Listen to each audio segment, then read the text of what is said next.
오늘 함께 나눌 말씀 함께 나누도록 하겠습니다. 함께 나눌 말씀은요, 출애굽기 15장 22절에서 16장 4절까지 말씀입니다. 제 성경책은 구약 성경 105페이지에 있습니다. 함께 찾으셔서 함께 교독하도록 하겠습니다. 모세가 홍해에서 이스라엘을 인도하며 그들이 나와서 수르 광야로 들어가서 거기서 사흘 길을 걸었으나 물을 얻지 못하고 그곳 물이 있어서 마시지 못하겠으므로 그 이름을 마라라 하였더라. 백성이 모세에게 원망하여 이르되 우리가 무엇을 마실까 하매 모세가 여호와께 부르짖었더니 여호와께서 그에게 한 나무를 가리키시니 그가 물에 던지니 물이 달게 되었더라. 거기서 여호와께서 그들을 위하여 법도와 율례를 정하시고 그들을 시험하실세 이르되 너희가 너희 하나님 나 여호와의 말을 들어 순종하고 내게 보기에 의를 행하면 내 계명의 귀를 기울이며 내 모든 규례를 지키면 내가 애굽 사람에게 내린 모든 질병 중 하나도 너희에게 내리지 아니하리니 나는 너희를 치료하는 여호와임이라. 엘림에 이르니 거기에 물샘 12과 종려나무 70그루가 있는지라. 거기서 그들이 그물 곁에 장막을 치니라. 이스라엘 자손의 온 회중이 엘림에서 떠나 엘림과 시내산 사이에 있는 신광야에 이르니 애굽에서 나온 후 둘째 달 15일이라. 그 광야에서 모세와 아론을 원망하여 이스라엘 자손이 그들에게 이르되 우리가 애굽 땅에서 고기 가마 곁에 앉아 있던 때와 떡을 배불리 먹던 때에 여호와의 손에 죽었더라면 좋았을 것을 너희가 이 광야로 우리를 인도해 내어 이 온 회중이 줄여 죽게 하는도다. 그때 여호와께서 모세에게 이르시되 보라 내가 너희를 위하여 하늘에서 양식을 비같이 내리리니 백성이 나가서 일용할 것을 날마다 거둘 것이라. 이같이 하여 그들이 내 율법을 준행하나 아니하나 내가 시험하리라. 아멘. 제 인생의 길을 돌아본다면 10대에서 20대 사이에 좋아했던 찬양들이 있어요. 지금 시대에 좋아하는 또 찬양들이 있는 것처럼요. 저는 그 당시에 소리엘이라는 찬양팀, 또 청년들이 좋아했던 디사이플스라는 찬양팀의 찬양을 많이 듣고 살아왔던 90년대를 지냈습니다. 찬양뿐만 아니라 저는 가요도 많이 들었거든요. 그 당시에요.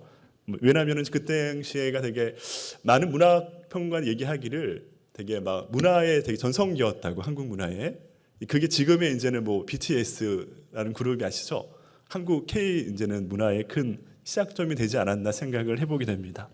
그 당시에 들었던 이런 대중가요 중에서 제가 떠오르는 노래 하나가 있어요. 그 그룹 이름도 되게 신성해요. G.O.D. 아시나요? G.O.D? 예, 그 그룹의 찬양이 아니죠. 노래죠. 길이라는 노래가 있어요. 길. 예, 그 노래 가사가 이런 가사가 있어요. 내가 가는 이 길이 어디로 가든지 어디로 날 데려가든지 그곳은 어딘지 알 수 없지만 오늘도 난 걸어가고 있네. 그렇게 믿고 돌아보지 않고 후회도 하지 않고 걷고 싶지만 아직도 나는 자신이 없네. 나는 왜 이 길에 서 있나? 이게 정말 나의 길인가? 되게 찬양 같지 않습니까? 이 가사가 너무 지금도 되게 읽을 때마다 되게 참 깊다는 생각을 많이 해보게 됩니다. 생각할 것이 있어요. 비단 세상의 모든 인생이 자신의 길을 선택하고 고민하고 이 길이 맞는 것인가 아닌 것인가라는 고민을 세상 사람들만 할까요? 우리 믿는 성도들도 우리의 인생의 광야길 속에서 매 순간순간마다 고민하고 걱정하고 염려하고 또 기도하면서 그 불안을 달래는 것이 우리 모든 믿는 성도의 또 삶의 모습이지 않나 생각을 해보게 됩니다. 특별히 오늘 출애굽기 말씀 속에 저게 나누고 싶은 것은요, 이스라엘 백성들이 430년이라는 긴 세월 애굽에서 노예 생활을 마치고 홍해가 갈라지는 그 놀라운 기적을 맛보고 출애굽했지 않았습니까? 근데 오늘 말씀의 몇 절의 내용을 보니까 출애굽한 이후에도 이들은 여전히 자신의 그 길 가운데 염려하고 있음을 우리 가운데 보여주고 있어요. 그 염려의 뿌리는 무엇일까요? 하나님을 신뢰하지 못하고 하나님 앞에 불순종과 불신앙의 모습으로 그들이 계속 보여주고 있는 연약함을 우리 가운데 보여주고 있다는 겁니다. 우리의 인생도 이 애굽을 떠난 이 이스라엘 백성의 모습과 별반 다르지 않다는 생각을 종종 해보게 됩니다.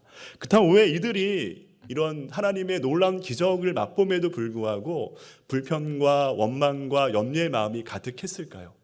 문제는 그거예요. 혹독한 환경입니다. 광야와 같은 혹독한 환경이 그들 앞에 놓여져 있기 때문에 하나님을 신뢰하기보다는 당장 내 앞에 있는 문제와 어려움에 함몰되어서 두려워하고 원망하고 염려하는 이들의 모습을 우리 가운데 보여주고 있다는 거죠. 생각해 보고 싶습니다. 이들이 만약 출애굽한 그 시기, 홍해를 건너는 그 순간 가운데 이들의 마음은 어땠을까요? 정말 하나님을 찬양하고 경배하고자 하는 마음이 가득 찼을 거예요. 근데 그 출애굽을 한 이후에 3일길 가는 그 길 가운데 물이 없어서 또 원망과 불평 가운데 시련 가운데 나아가는 이들의 모습을 보면서 어찌 보면 저의 모습이 발견되고 내 자신의 모습이 발견되는 이스라엘 백성들의 모습이 아닌가 생각해 보게 됩니다. 오래전에 한 성도를 신방한 적이 있습니다. 그분이 이런 얘기를 했어요. 자기는 하나님의 은혜로 날마다 살아왔던 인생길이었대요. 그러니까 기도할 때마다 응답해 주셨고 내가 필요할 때마다 채우시는 그 은혜를 날마다 경험했던 과거형의 인생을 얘기했습니다. 근데 지금은 관계도 어려워졌고요. 사업이 어려움 때문에 물질적인 어려움도 당하고 있고요. 기도하고 기도해도 풀리지 않는 어려운 난관 속에 계속 봉착되어 있는 자신의 모습을 보면서 마치 자신의 인생이 광야길을 걷는 것 같다라는 이야기를 했던 기억이 납니다. 근데 이분이 이런 얘기했어요. 광야길을 걷는데 마치 이게 예전에 저희가 비디오 이런 거 보면은 막 지금도 뭐 몇 배속으로 볼 수 있잖아요. 프로그램을요.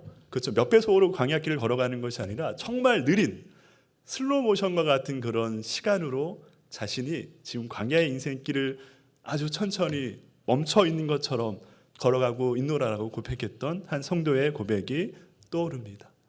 이 성도만뿐만 아니라 우리 인생 가운데 우리 모두가 다 광야를 지나고 있다고 봅니다. 문제 없는 이가 아무도 없어요. 이것이 뭔가 좀 괜찮아지면 또 다른 문제가 있고 정말 다 알 수 없는 어려움과 문제와 장애가 그 광야가 우리 가운데 누구나 다 동일한 문제와 어려움으로 다가오고 있다는 겁니다. 제가 아까 믿지 않는 세상 사람들이 자신의 인생길을 고민했듯이 믿는 우리 성도들 또한 자신의 인생의 광야의 길을 고민하고 한 걸음 한 걸음 염려와 불안 가운데 걸어가고 있는 것이 동일하다는 생각을 해보게 됩니다. 그렇다면 우리 이런 생각해 볼 수 있어요. 예수님을 믿는 순간 우리의 길이 그 이후에 평탄한 길로 가는 건 아니잖아요. 꽃길만 있는 게 아니죠. 그럼에도 불구하고 험한 산이 있고 눈물 흘려야 될 광야길이 여전히 우리 앞에 존재하고 있다는 생각을 해보게 돼요. 그렇다면 질문하게 됩니다. 하나님, 왜 이렇게 이런 길을 저에게 주시나요? 정말 잘 믿고 싶고 하나님을 더 신뢰하고 싶은데 왜 이런 어려운 길을, 어려운 상황과 문제를 내게 주십니까라는 그 토로함이 우리 가운데 있을 수 있어요. 하나님의 마음이 어떤 마음일까 생각을 해볼 수 있습니다. 저는 답이 이거 같아요. 하나님을 믿는 우리가 하나님을 더욱 신뢰하고 하나님을 더 믿음으로 믿는 자녀로 빚어가시고 만들어가시기 위해서 우리에게 광야의 길을 걷게 하신다는 거예요. 누구나 다 그 길을 피하고 싶죠. 지나쳐 가고 싶지만 하나님은 그 과정 속에서 우리가 더 연단되고 훈련받고 주님 안에 흔들리지 않는 믿음의 자녀로 세우기 위해서 우리 인생 가운데 광야의 길을 허락하신다는 생각을 해보게 됩니다. 근데 우리가 왜 광야의 길이라는 생각을 해보게 되면요, 우리가 주님을 믿고 구원을 받았죠. 믿음으로 오직 은혜로 구원받았습니다. 근데 우리의 옛 습관과 옛 삶의 모습이 여전히 있어요. 우리의 광야의 길을 한번 곰곰이 생각해 보면은 우리의 옛 본성과 죄성과 옛 습관들의 그런 드러남이, 그런 불쑥불쑥 일어남이 우리가 광야의 길을 더 걷게 하는 어려움과 이유가 될 수 있다는 겁니다. 근데 중요한 건 이 광야의 길을 걸을 때 우리가 할 수 있는 것은요, 주님과의 더 신뢰하는 그 마음과 믿음을 더 바라고 그것에 집중하는 겁니다. 그러니까 친구를 사귀고자 해요. 근데 그 친구의 이름도 알고 사는 곳도 알고 뭐 나이도 알고 모든 가족사도 좀 알아요. 그렇다고 그 친구와 나의 관계가 깊어지는 건 아니죠. 그러니까 우리가 하나님을 믿고 구원받은 백성이 되었지만 우리가 하나님과의 친밀한 교제 가운데 계속 나아간다면, 신뢰 가운데 나아간다면 똑같은 광야의 문제와 인생길이라고 해도 전혀 다른 문제가 되고 전혀 다른 관점이 된다는 것을 알게 됩니다. 근데 이게 모든 것이 주님과의 신뢰의 그 과정들이 단지 시간이 오래 된다고 해야 되는 게 아닌 것 같아요. 그러니까 내가 수십 년 전에 신앙생활을 처음 시작했어요, 지금 수십 년 왔어요라고 해서 물리적 시간 가운데 주님과의 관계가, 신뢰가 깊어지는 것이 아니라 그 무슨 순간순간마다 시련의 때 가운데 하나님과의 그 관계적인 부분, 그러니까 깊이적인 부분, 그것을 통해서 우리가 신뢰의 관계가 더 깊어진다는 거죠. 어찌 보면 물리적 시간도 물론 도움이 되겠지만 실제적인 질적인 그 시간 속에서는 하나님과 깊은 교제와 신뢰의 관계가 될 것이고요. 그 관계는 어떤 상황의 광야길 가운데도 흔들리지 않는 믿음으로 그 길을 걸어갈 수 있는 믿음과 담대함을 믿는 우리들에게 더하시는 하나님을 믿으시길 소망하고 바랍니다. 우리가 쇠를 연단할 때, 철을 연단할 때 어떻게 연단할까요? 저도 안 해봤어요. 해보시면 없을 것 같은데 막 뜨겁게 달궈서 찬물도 막 붓고 또 막 내리치죠. 정 같은 거 망치로. 그리고 또 불 붓고 또 달구고. 그리고 시련의 과정이라고 하죠. 도케미온. 시련의 과정을 통해서 그 철이 연단되는 거죠. 우리의 인생, 광야길의 인생길 가운데도 여전히 동일하지 않을까요? 때로는 뜨거워졌다가, 때로는 차가워졌다가, 때로는 막 망치로 맞는 그런 철의 모습처럼, 때로는 막 힘든 그런 문제도 겪다가, 하나하나 겪으면서 시련의 광야의 걸음을 걸어갈 때 우리가 하나님을 신뢰하고 그분의 은혜를 날마다 구하면 우리의 믿음과 우리의 신앙은 더 견고한 신앙과 믿음으로 변화될 것입니다. 이스라엘 백성이 바로 그러한 은혜를 하나님 바라셨고요. 우리의 인생 가운데도 광야길을 걸어가는 것 하나님의 본심이 아니시고 하나님께서 그 길을 통해서 오직 모든 문제와 광야 속에서 하나님만을 신뢰하길 원하는 그 마음으로 때로는 철을 연단하듯이 우리의 시련의 과정을 주시지 않나 생각해 보게 됩니다. 오늘 말씀 가운데 몇 가지 말씀 함께 나누고 싶은데요. 그렇다면 우리가 광야를 지날 때 우리 어떠한 믿음과 어떠한 모습으로 나아가야 될까요? 광야를 지날 때 우리는 어떠한 하나님을 향한 태도와 훈련의 모습으로 나아가야 할까요? 저는 몇 가지 말씀 오늘 본문 속에서 함께 나누고자 합니다. 첫 번째는 무엇이냐면요, 주어진 여건에 감사하는 훈련을 해야 됩니다. 광야길에서요. 그러니까 주어진 여건에 감사하는 훈련을 하는 것이 우리에게 주어질 첫 번째 훈련의 과정입니다. 오늘 말씀에 보시면은요, 16장 4절 말씀에 이렇게 나와 있습니다. 같이 한번 볼까요? 4절 말씀입니다. 그때 여호와께서 모세에게 이르시되 보라, 내가 너희를 위하여 하늘에서 양식을 비같이 내리리니 백성이 나가서 일용할 것을 날마다 거둘 것이라고 했습니다. 뭘까요 이게요? 하늘에서 비가 내렸다는 게 뭘까요? 뭘 주었다는 걸 하나님께서요? 만나를 주셨어요. 하나님은 자비로우신 하나님이시죠. 이들의 배고픔과 이들의 안타까움을 아시고 하나님께서는 하늘에서 만나를 내리셔서 그것으로 광야 생활에 먹게 하셨다라고 말씀하고 있습니다. 근데 이들이 민수기 11장 5절과 6절 보니까 이런 얘기예요.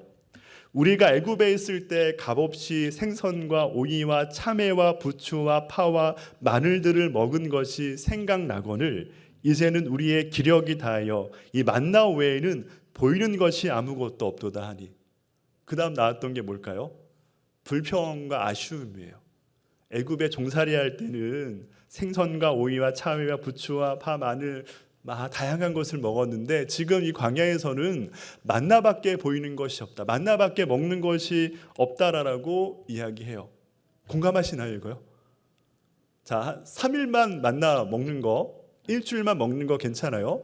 1년을 만나만 먹어요. 괜찮아요? 참을 수 있으세요? 40년을 만나만 먹습니다. 네, 공감돼요. 저는 이스라엘 백성들의 그 마음이 어떠했는지 이해가 됩니다.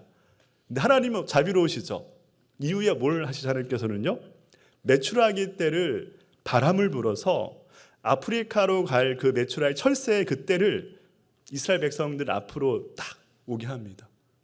하나님은 정말 그들의 원망과 불평에도 여전히 품으시고 안으시는 하나님의 사랑, 그 사랑이 결국 또 다른 무엇을 주신다는 거죠? 메추라기 떼를 그들 앞에 몰아서, 바람을 통해 몰아서 주셨습니다. 근데 그 안에 또 다른 문제가 일어나요. 민수기 11장 31절 이하의 말씀 보니까 제가 한번 읽어드릴게요. 이렇게 나와 있습니다.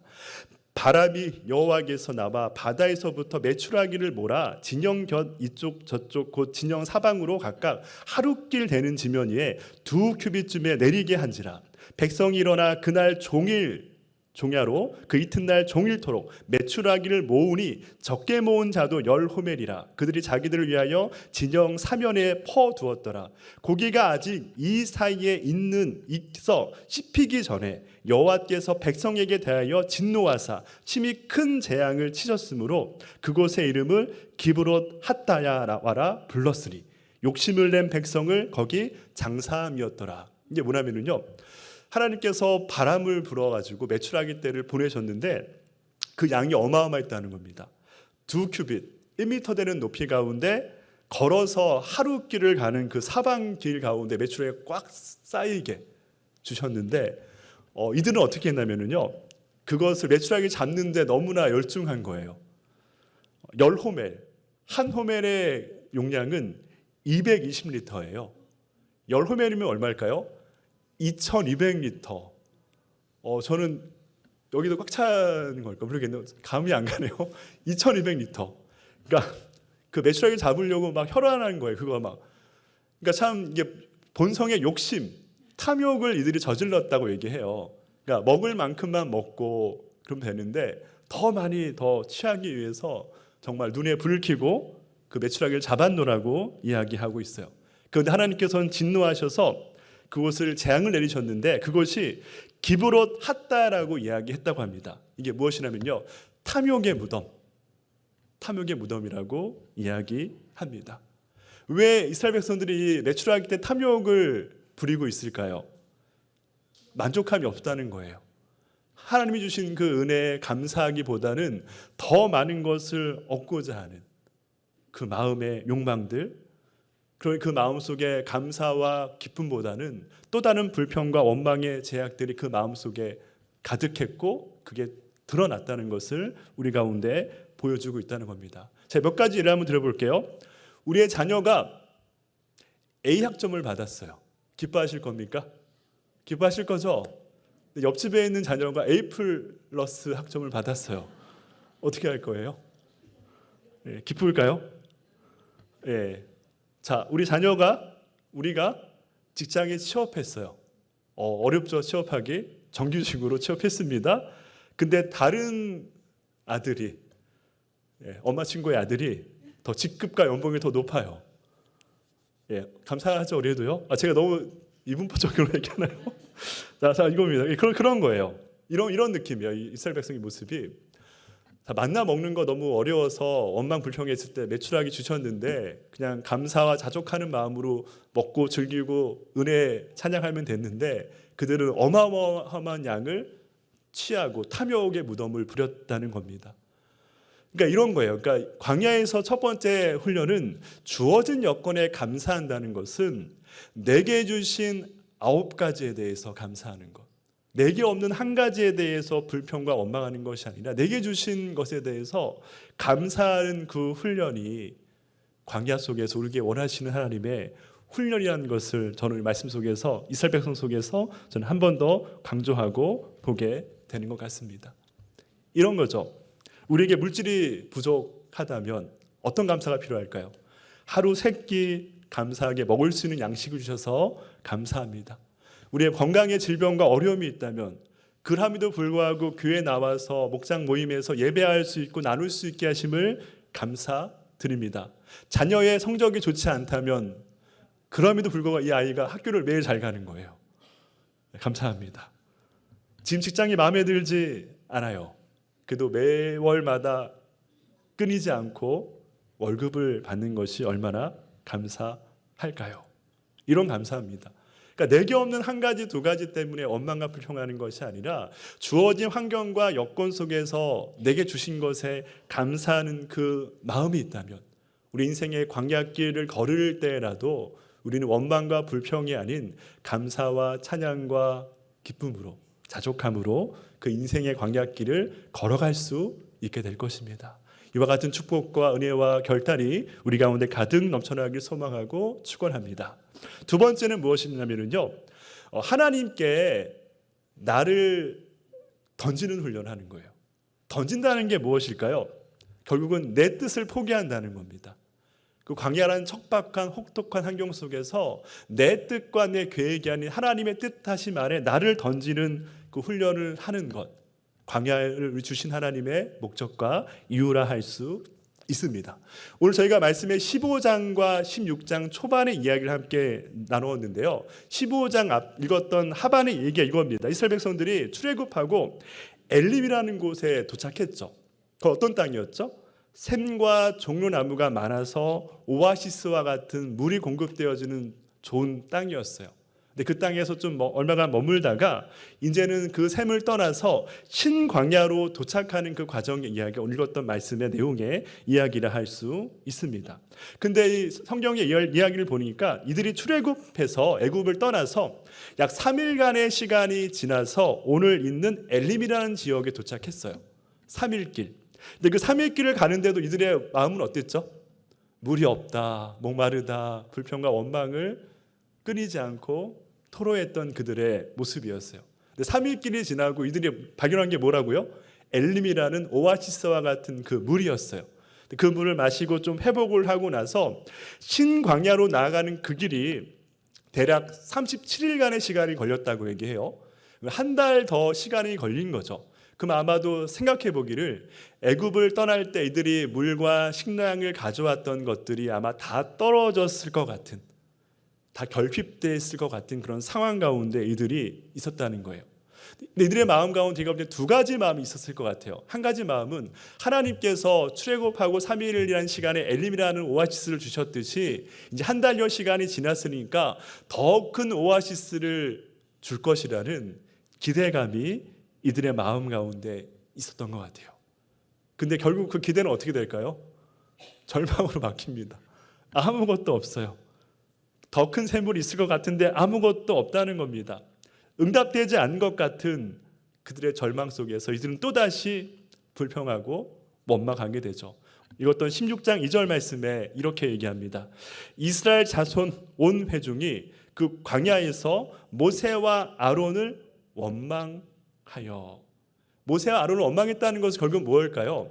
하나님을 원망했고 하나님을 신뢰하지 못했고 하나님을 의심했다라는 그 표현입니다. 이들 하나님의 기적과 놀라운 은혜를 맛봤음에도 불구하고 광야의 혹독한 환경 속에서 그들의 결핍 속에서 하나님을 여전히 신뢰하지 못하고 불신하고 의심하고 불평하는 그들의 모습을 우리 가운데 보여주고 있다는 겁니다. 근데 중요한 건 하나님께서 이 모든 걸 다 아시잖아요. 왜 또 다른 시절을 이들에게 주셨을까요? 어쩌면 저는 이 상황이 테스트 같아요. 너 이렇게 고단하고 혹독한 광야의 길을 걸어가고 있는데도 정말 나를 신뢰할 수 있겠니? 나를 사랑할 수 있겠니라는 그 질문과 같은 환경을 하나님께서 주신 것 같아요. 여러분, 하나님은 어떤 분이실까요? 우리가 기도하는 것을 응답해 주셔야지만 하나님이 되시는 걸까요? 하나님은 응답의 여부를 떠나서 그냥 하나님 그 자체이십니다. 근데 우리는 연약함 속에서 우리가 왜 기대하는 것을 왜 주지 않으실까요?